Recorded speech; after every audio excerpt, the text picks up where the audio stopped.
재테크를 하는 사람이라면 주식, 부동산, 디지털 자산 등 여러 자산에 투자하시는 분도 계실 겁니다. 오늘 영상을 끝까지 보시면 주식, 부동산 등의 나의 자산이 매달 어떻게 변동이 되고 총 자산이 얼마이고 순자산이 얼마인지 한눈에 보실 수 있습니다.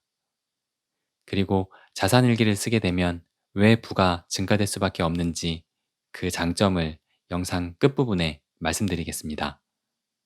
그럼 바로 시작하겠습니다. 안녕하세요. 재테크 양장점입니다. 채널명을 바꾸고 첫 영상이네요.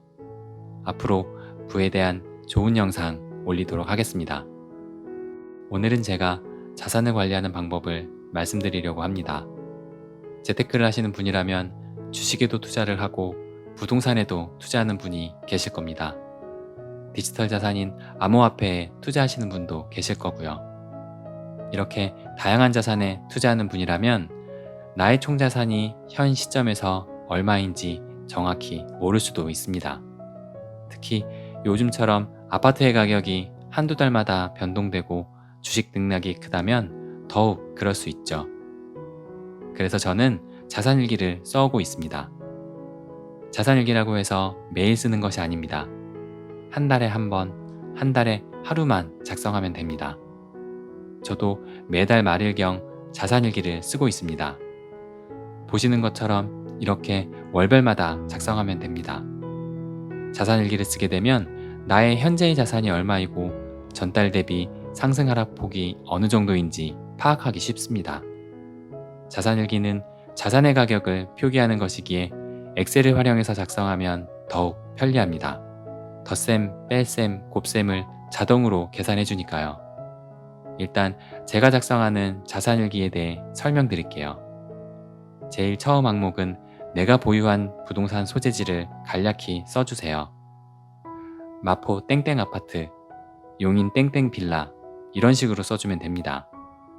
그리고 그 부동산의 현재 시세를 적어줍니다.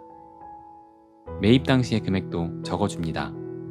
그럼 이 금액을 서로 빼주면 차익이 얼마인지 알 수 있겠죠? 이것으로 내가 부동산 자산을 사서 총 차익이 얼마인지를 알 수 있습니다. 현재 3개의 부동산의 시세는 10억 원이고 매입 총 금액은 6억 원입니다. 그러므로 이 표대로라면 4억 원의 차익을 받습니다. 하지만 전세나 대출을 끼고 샀다면 순자산이 궁금하잖아요. 그럼 대출과 전세 금액을 부채 항목에 적어줍니다. 그러면 이곳에 부동산 자산에서 부채를 뺀 순자산 금액이 자동으로 계산되어져 나옵니다. 현재 시세가 10억 원인데 그것에 대출과 전세 등의 부채 금액인 3억 원을 차감하면 부동산 순자산은 7억 원이 자동으로 산출됩니다. 그런데 신용대출도 보유 중이라면 그 금액도 빼줘야 더 정확한 순자산이 나오겠죠? 그럼 이곳에다 신용대출의 금액을 적어줍니다. 결혼을 하셨다면 배우자의 신용대출 금액까지 함께 적어주세요. 다 적었다면 신용대출의 합계 금액이 자동으로 산출되고 이곳에 자동으로 부동산 순자산에서 신용대출의 부채까지 뺀 순자산 금액이 나옵니다. 여기선 신용대출의 총액이 1억 원이었으니 위의 부동산 순자산 금액이었던 7억 원에서 총 신용대출액 1억 원을 뺀 순자산 6억 원이 되었습니다. 그런데 또 별도로 주식이나 디지털 자산 혹은 현금을 보유할 수도 있잖아요. 그렇다면 현금성 자산 가치도 순자산에 더해 주어야 더 정확한 찐 순자산 금액을 알 수 있습니다. 이곳에다 현재 보유 중인 주식이나 디지털 자산의 현재 시점의 가격과 수량을 적어주세요. 주식이나 디지털 자산은 시시각각 변하는데 언제 기준으로 적느냐 하고 궁금하실 수도 있을 텐데요. 자산일기의 목적은 매달 내 자산의 흐름을 읽기 위함입니다.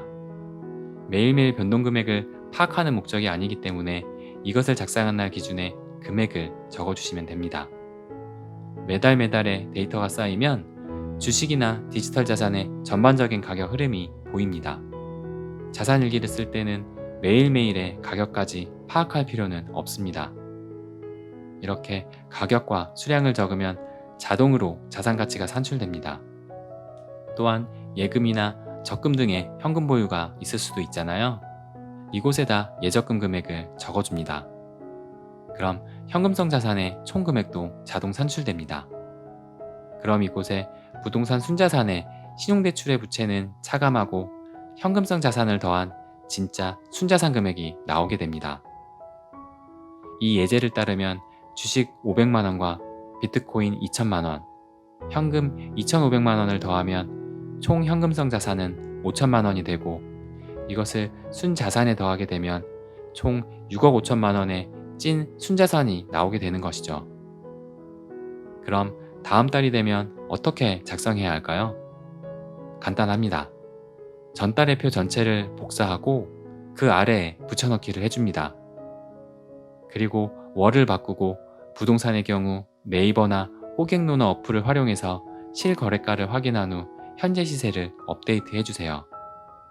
부채 금액은 매달 바뀌는 경우가 드무니 주식이나 디지털 자산의 현 가격만 수정해 주시면 됩니다.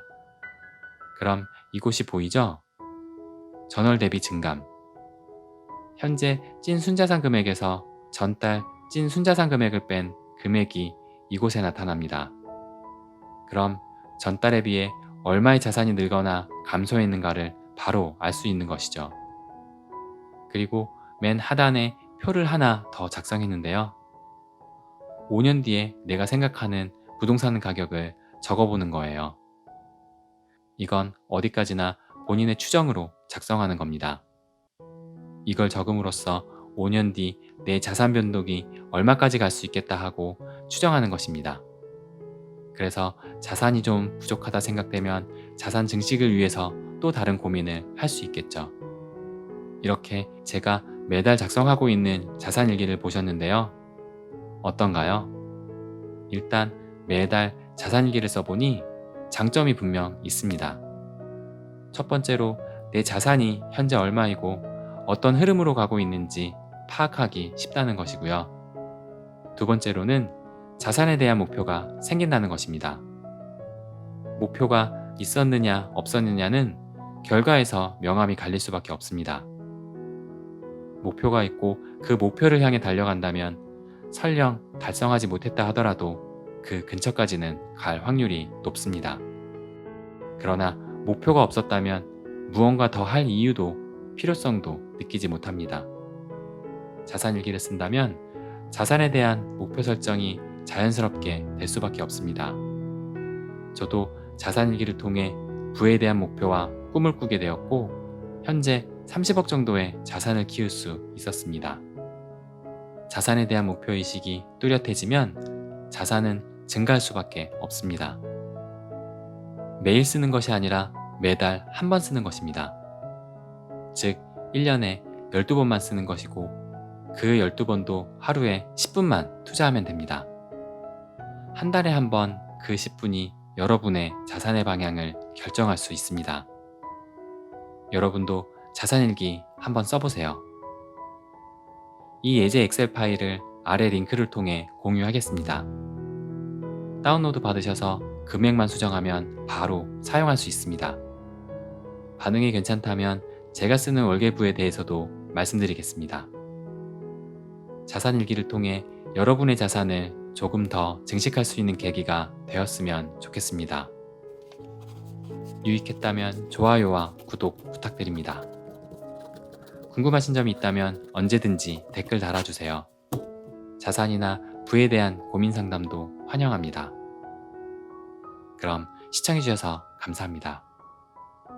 안녕히 계세요.